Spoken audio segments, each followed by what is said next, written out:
Hai, Assalamualaikum. Let's unboxing raya items with me. Sebelum tu, belum terlambat rasanya untuk saya ucapkan selamat berpuasa kepada seluruh rakyat Islam di dunia.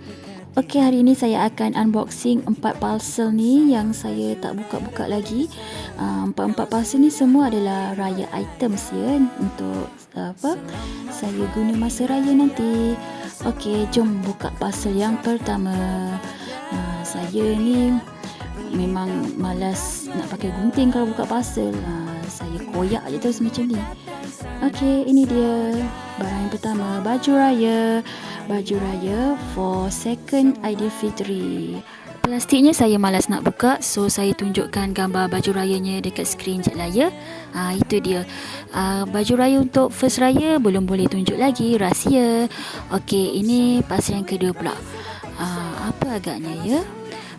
Raya item for parcel yang kedua ni. Jom. Jeng jeng jeng. Bedak untuk saya touch-up untuk makeup di pagi raya nanti.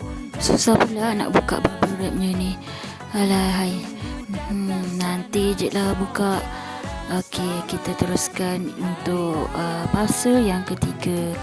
Jom kita tengok raya item apa yang ada dalam parcel ketiga ni. Tada, tudung untuk dipakai masa hari raya kedua juga nanti.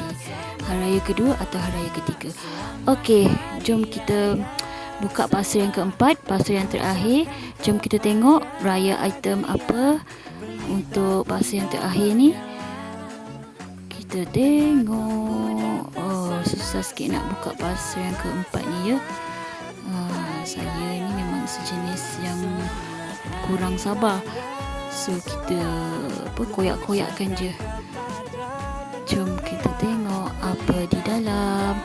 Maskara guys, maskara untuk saya pakai di pagi raya. Dah, itu saja guys video saya untuk hari ini. Video unboxing parcels raya items from Shopee. Bye, jumpa lagi. Selamat berpuasa guys.